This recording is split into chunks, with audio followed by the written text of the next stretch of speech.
Joe Biden is trying to get his money's worth out of the Democrats' anti-Trump lawfare. The president telling a group of elite Democratic donors at a fundraiser last night, quote, "For the very first time in American history, a former president that is a convicted felon is now seeking the office of the presidency." But even liberal Bill Maher knows that lawfare won't save Joe Biden in November. I would vote for his head in a jar of blue liquid over Donald Trump. But that doesn't mean that I'm not. First of all, I think it's a moot point at this point. He's gonna lose. Okay, Jesse, 67% of voters say that a conviction will make no difference or makes no difference. And that includes 74% of independents, which I thought was kind of shocking. Yeah, this isn't moving the needle at all. And so what if he's a convicted felon? The Democrats convicted him. Democrat jury, Democrat judge, Democrat prosecutor. It's all a Democrat scam. Everybody knows that. And if you look at the money, Judge, have you ever seen fundraising like this? $200 million. $200 million? Maybe more. And he's had to shell out money for lawyers for the last year and a half. And he's had to shell out money to beat DeSantis and Haley. And now he's basically caught up to the Biden war chest, which is astounding. So that was Biden's one big advantage, was cash. That's gone. So now they're going to be equal going into the summer, where they got a debate coming up and an awful, embarrassing and ridiculous trial. The son is just a scoundrel. And how are they saying this laptop is fake when they're now using it in court to prove a crime? This whole thing is coming undone, and the stupid executive order is not going to save it. There's bullet holes through the whole thing. You can still get let in, Judge. They can still say, oh, well, you didn't come in legally, but we can't repel you to Mexico. Venezuela won't accept flights. They're still letting them into the country.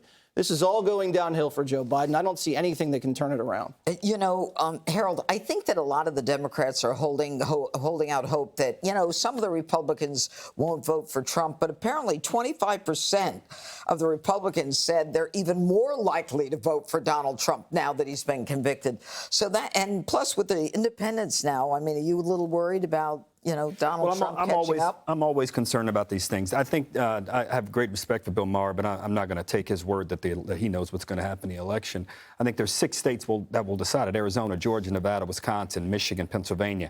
The polling data over the next several days and next few weeks about how Haley supporters in those states and independent voters in those states, and I would even argue women in the suburbs and key parts of where you're from, Jesse, in Pennsylvania, for me, will be more dispositive and determinative. I think as this race gets joined, I think one of the things that's been said around the table a lot about President Trump and the great things that happened when he was president, there's no doubt we had record highs in the Dow. We have had record highs under President Biden. He's right when he says inflation has risen more under President Biden than it did under him. But under President Trump, I'll remind America, we lost 3 million. We lost 3 million jobs. We've gained 15 million under President Biden.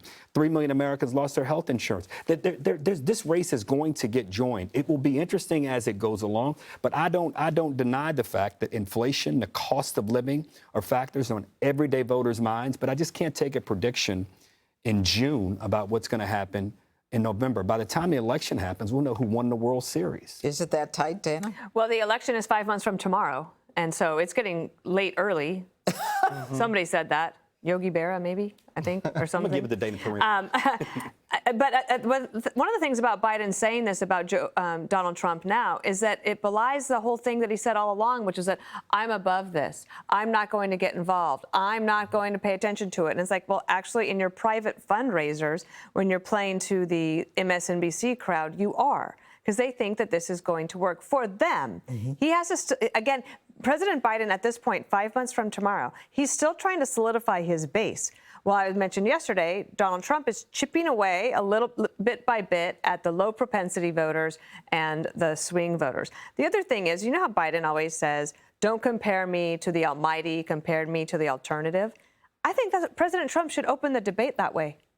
And just take his line and just say, don't compare me to the almighty. This is your alternative, America. and let people make a decision based on what they want the next 4 years to look like.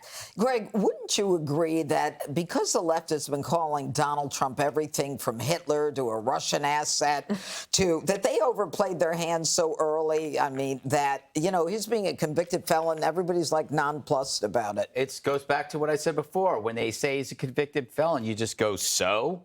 I'd rather have a president who can serve a sentence than one who can't complete one. So, that was good. You know, we're a nation started by outlaws, adventurers, and outsiders. There's nothing more American than a lone man battling a corrupt system, a power-mad system run by some arrogant elitists. After all, Trump got convicted and Biden isn't, and that's because one is a dangerous rebel, the other is the hood ornament of this corrupt system that convicted Trump. So the reversal is complete. The left is now the man. Remember, we grew up, who's the man? It was always some concern. The left is the man and the right is the freedom fighter. That's why it's so easy to embrace Trump. You know, and by the way, I want to ask Harold this. Have you ever met Alex Soros? I have. Okay, why is it when his fingerprints are everywhere? He's the guy that's been pushing the phrase convicted felon, convicted felon. How mentally embarrassing is he that you've never seen him on TV? He's behind everything awful. Is there something cuckoo wrong with him? Not that I know of, but I mean. Did you have a conversation with him? What's going on?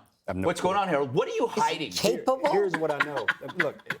But he's the one that's been pushing the convicted felon thing, and whatever If it were reversed and Joe Biden had been convicted of 34 counts, would Donald Trump not be saying the same thing? He's not smart enough to be convicted. His own Justice Department said that. We can't prosecute him. But I know we want to laugh about it. That's fine. But if it were reversed, do you think Donald Trump would be calling Joe Biden? Let me answer it for you. Yes, he would. But he wouldn't have pretended that he wasn't going to. And that's what my point was, is that Biden all along was like, I will have no fingerprints on this. But then he goes behind the scenes and he calls him what we said. And we know that when Donald Trump was president, he didn't use the Department of Justice to go after his political enemies. Not a once. Like they say in Goodfellas, what's done is done. All right, ahead. Reporting crime is now racist. Democrats have found another way to destroy their cities. Click here to subscribe to the Fox News YouTube page to catch our hottest interviews and most compelling analysis. You won't get it anywhere else.